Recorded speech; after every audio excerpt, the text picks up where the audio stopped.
Hi everyone, it's Tracy here from Art Fibre Stitch. I've been given a project to do for my grandson for his birthday. He wants a little curtain to go underneath his bunk bed. It must have a door, a window and 2 rainbow dinosaurs. Quite specific. I've done a little sketch to try and help me figure it out. He helped me choose some fabrics that I'll be using to applique our design on. I can't find any of my iron-on webbing.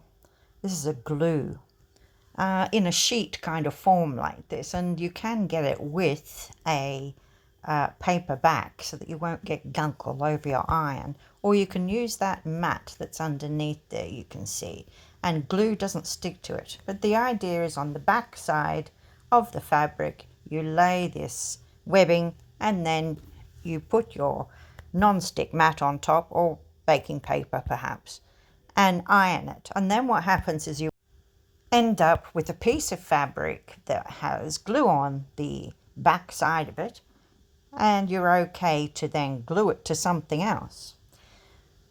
Can you see the iron here, how I use it on the plastic mat so that I don't get any glue on the iron?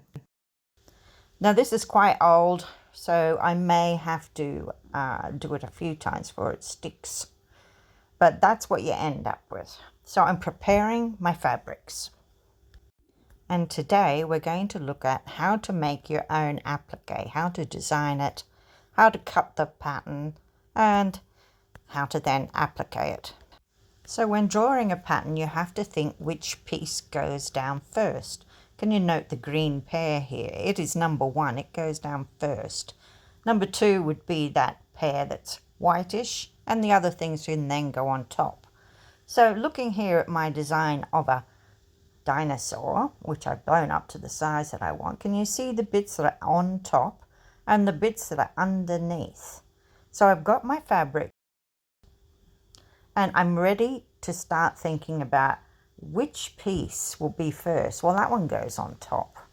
The belly, well, it could do either, go on top or underneath the other. The legs, one is underneath and one's on the top. But I've done some different fabrics here. You can see which side has the gluey stuff. What I'm going to use here is some good old baking paper or grease-proof paper, something like that. Tracing paper. I have my initial sketch, and you can get ideas online or from a colouring book or whatever. And I'm just tracing around, so I have these pieces separated. So there's one leg. It's a piece that goes on the top, so it's self-standing. And then I am doing the other leg. Now the other leg goes behind the body. It's behind it. And so therefore what I have to do is create a little lip of fabric that will go underneath the tummy area. And that's what I do. I figure out which bits will go on top. That'll go on top. I don't need to add anything to that. But the one underneath it, well, it would have to have a little edge that it goes out and underneath that shape. This face shape goes on top. The eye is something that you put on at the end. So you can see what I mean. You have to think which one will be number 1. Can you see that tummy shape there, that's where the arm is, but I'll probably just extend that shape. I won't go around the arm or anything. I'll just let the arm sit on top of that. So the main idea is that rather than have pieces butt up to each other, they have a little bit extra added onto the pattern piece if they need to slide under something else. It'll be covered, but it won't just butt up to it. You can refer to that diagram I did of the pair. So I'm getting all my pieces and then I can cut them out and I'll have that little tab on them. And then they'll all fit together and make this dinosaur. So here's a piece I've cut here. Taken that one And I've chosen one of these lovely rainbow materials that he has liked. I've got that on the top of the fabric because that's the way the dinosaur is facing. If I wanted it to face the other way, I could just reverse all of these pieces and put them face down. But when I cut, I want to make sure that I've got the colors that I want in it to the best advantage. So I'll just pin it and then I'll cut it. I find it easier when I'm cutting to actually turn the thing rather than twist myself around trying to cut. Can you see I'm continually moving that fabric? Yeah, like that. So that makes it easier. Up to that tail. You can cut it out roughly first and then tidy it up. That doesn't matter. But whatever you feel confident in. But I want to do all of these pieces and then lay them down and see how it all looks together. You know, which colour against which. That's another thought. See, there's his tummy. There we go. We've brought the rainbow into this dinosaur. Now we designed this piece here and I've cut it on the edge where it is just sitting on the fabric. But where it's sliding underneath that tummy piece, we've got a little extension. You'll probably see it here. And you don't need much. You know, 1/4 of an inch, 1/8 of an inch, 5 mil, 3, something like that. We'll assemble our pieces on top of our pattern to make sure it's right. I'm going to use a pinkish red colour for the face and the arms and the legs because that colour is actually in both of those other fabrics. One of the legs and one of the arms will be on top and one will be underneath the tummy. I've chosen this bright and cheery aqua colour here. Well, actually he chose it. This was all part of my brief. Use these fabrics. And you know, I'm just working on the rainbow dinosaurs at the moment. But once it is stuck on, and for that you would just use the iron and your mat again to fuse it. It melts the glue and it fuses it to the fabric.